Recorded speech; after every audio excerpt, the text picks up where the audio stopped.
Okay, George, only a meteorologist would say getting 5 inches of snow, those people are lucky. Okay, if you lived in Kansas City for a while, you probably remember racing at the Woodlands. Remember? Greyhound track opened in '89 as the city's first legal gambling outlet since the 30s. And today, more than 1.5 million people visited the track, including yours truly.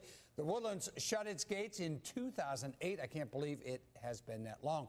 Randy Birch was the original track announcer at the Woodlands. He's also written a book called Where Winning Happens, about his days at the track. Let's talk first about the Woodlands, the closing. First of all, how did you become the track announcer out at the Woodlands? Well, I was fortunate enough to work with Pete Enoch, someone you and I worked with in radio for years, and he actually called me at the radio station one day and said, "Why don't you come out and do an audition?" And I said, "Well, what for, Pete?" And he said, "Greyhound racing." And my first thought was maybe American Gladiators is next. I mean, it's not something when you get out of college you think about doing. Yeah, right, exactly. So I get out there, and there are about 7 guys at the racetrack in the booth, and they want me to audition for this thing. And I thought, what it'd be kind of funny, since I didn't care about getting the job in the first place, if I do this like Ed McMahon thing, as the lure comes around, so I go, "Hey," and I do this whole thing, and a guy in the TV room says, "Don't let that guy leave the building." That's great. So I had a job 2 days later, and it turned out we drew 7 million people in 5 years. Gosh. We still have all the Greyhound national records. Wow.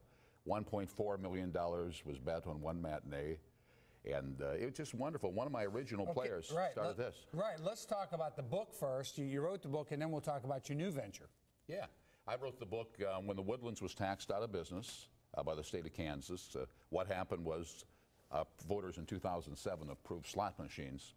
82% of the voters in Wyandotte County. Right. And then the state came in and magically taxed them 40% for the same slot machine. That'll put you out of business. Yeah, that's right. That's right. For whatever reason. Right. And so I started in with doing that. It was just wonderful. It turned into a great venture. Let's talk about what you're doing now. I mean, you've gone now, and you've really gotten lucky here to really turn this into a big venture. Yeah, I ended up on the internet. One of my original players invented software because he loved what I did in the original days. What I had at the Woodlands, and Frank would be out there, I had like a Cheers bar.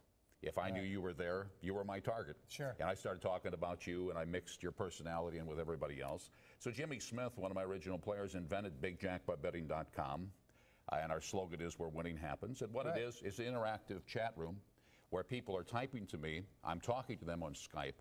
I'm at 9 racetracks and 2 casinos. Wow. I'm in Palm Beach today at noon. I'm in West Virginia tonight. If they sell another one, God knows where tomorrow. You're right. And you'll do it all from your home, too. All from my home. That's racetracks bill us. And it's just wonderful. It's just turned into a great business. And I love a lot of my old players at the Woodlands are on there, Frank. And I had relationships. Sure. In this go back business. for We've years. all known each other for years. It's wonderful. Tell us one more time. Was it BigJackpotBetting.com, right? Yeah. The book is called How I Hit the Jackpot at BigJackpotBetting.com. It's on Amazon.com, BarnesandNoble.com, Shawnee Books, and Kansas City store in the Plaza. Hey, Randy, what a continued good luck. It's awesome. Good seeing you, too. Okay, Randy Birch here with Where Winning Happens. We'll be right back.